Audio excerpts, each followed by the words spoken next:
Hello, I'm Mylene, and today I'm going to show you how to make tiramisu. It's a very simple recipe that I've made quite a lot of times now, and it's always a hit. So I'm going to share it with you.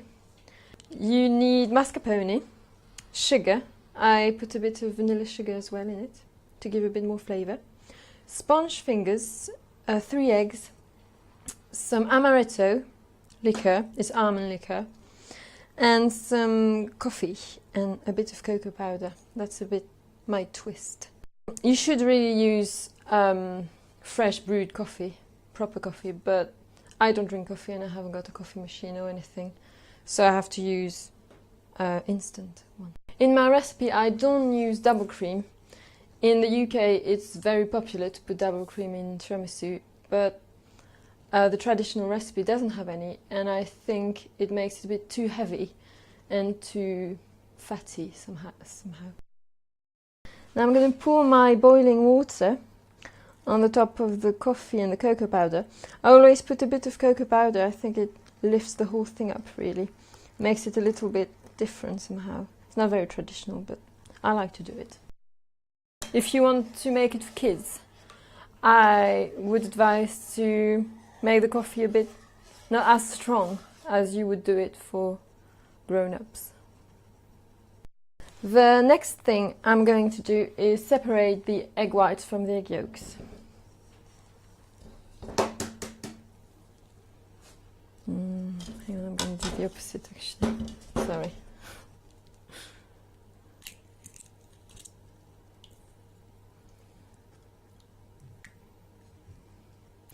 If you don't know how to, or if you're not very good at separating egg whites from egg yolks, there's a whole load of different techniques to do it with a water bottle, or you can just Google it and there's a whole lot of techniques to do it.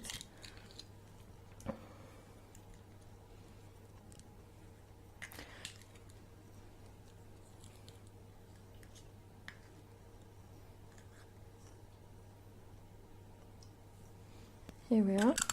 Next I'm going to whisk the egg white first. Loads of recipes tell you to do the egg yolk and sugar first, but you have to wash your whisks and I think it's a bit of a waste of time to do it. So I have 100 grams of sugar there.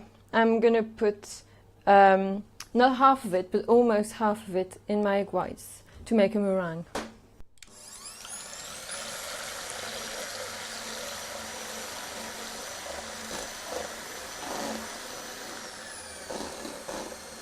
Now I'm going to add a bit of sugar at that moment. It's not too firm yet, so it's going to have time to dissolve the sugar.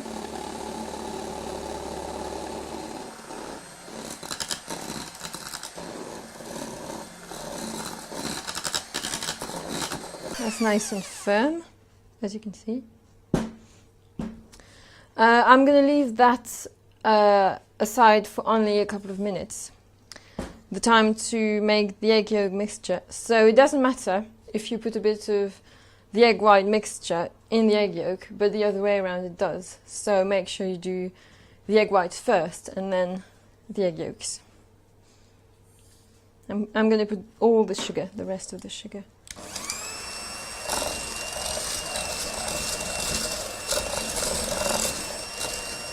And it needs to be a really creamy and pale consistency. So it should take about a minute.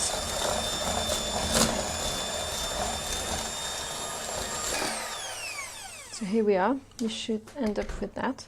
The sugar is almost dissolved in it. Should be that way. Then I'm going to add the mascarpone to the egg yolk mixture.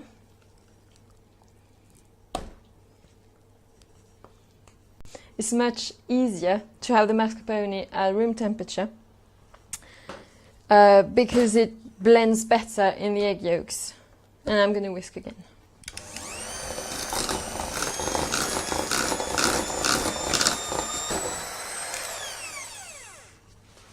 Here we are. Some people would add the amaretto right now in there. but I prefer to put it in the coffee.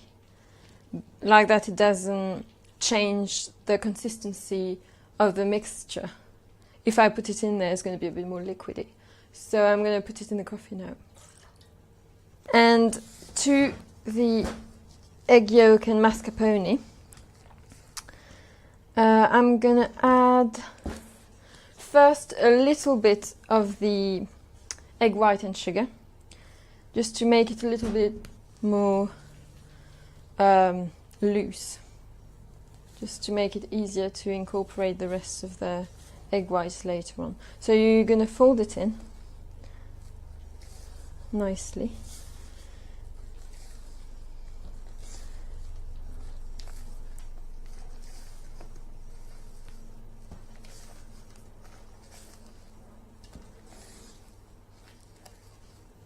Like that it doesn't lose any air, and it's going to be a really soft and fluffy mixture. And then you add the rest.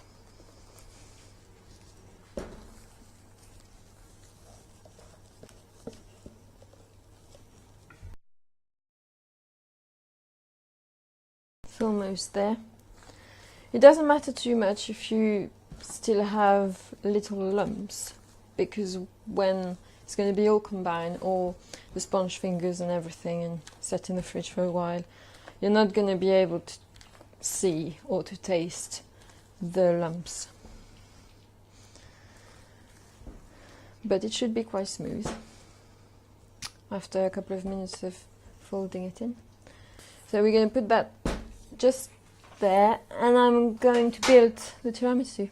What I'm doing now is that I'm soaking the sponge fingers with the coffee and amaretto mixture. So I'm soaking it, you can't really see there, but I'm going to show you in the next one. I'm soaking it until you can feel it's quite soft. You can kind of feel inside it's still a bit hard, but all that's going to be soft in a while. So what I do is I put it in, leave it under there, and all the air bubbles are coming out. It means that all the air gaps that were in the sponge fingers are filled with the liquid.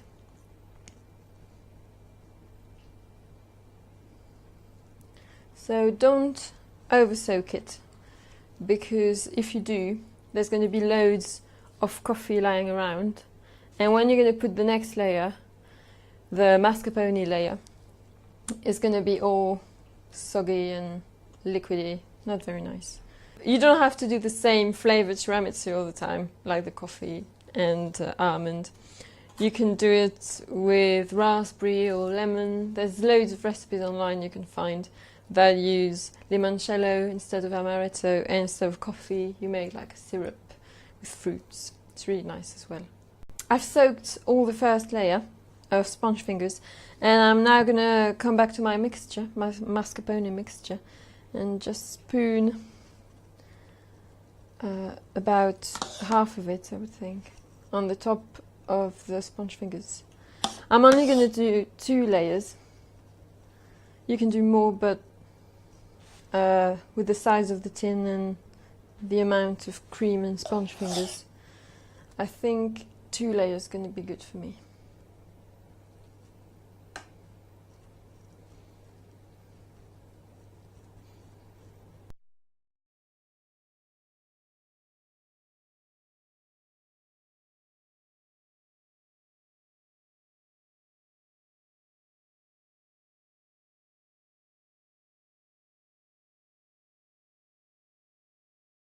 Now I'm putting the second layer of mascarpone mixture on the top.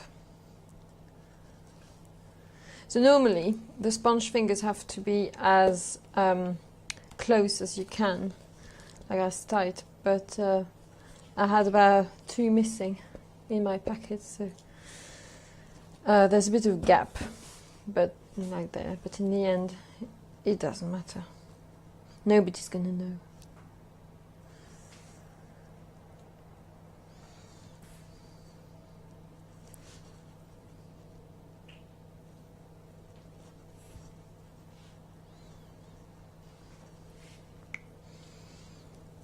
Now I'm done. I'm going to leave that in the fridge for about, I think minimum is 2 to 4 hours, something like that. Don't eat it straight away because it's not nice and set. The cocoa powder, I'm going to put it on the top when I serve it. Otherwise, if you put it now, the cocoa powder on the top, it just sinks in, it gets really wet and hasn't got that dry finish on the top. So yeah, in the fridge for a while now. The tiramisu has now been in the fridge for 3 hours. So I'm going to sprinkle it with cocoa powder because I'm going to serve it right now.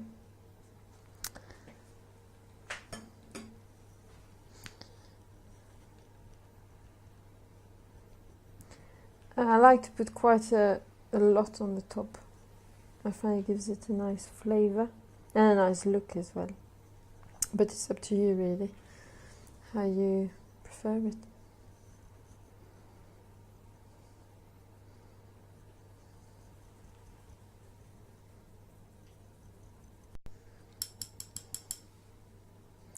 And now it's done. So it's ready to serve now. For all the ingredients, for all the quantities, it's all on my blog. It's thebiscuitery.co.uk, and I hope you enjoy the recipe.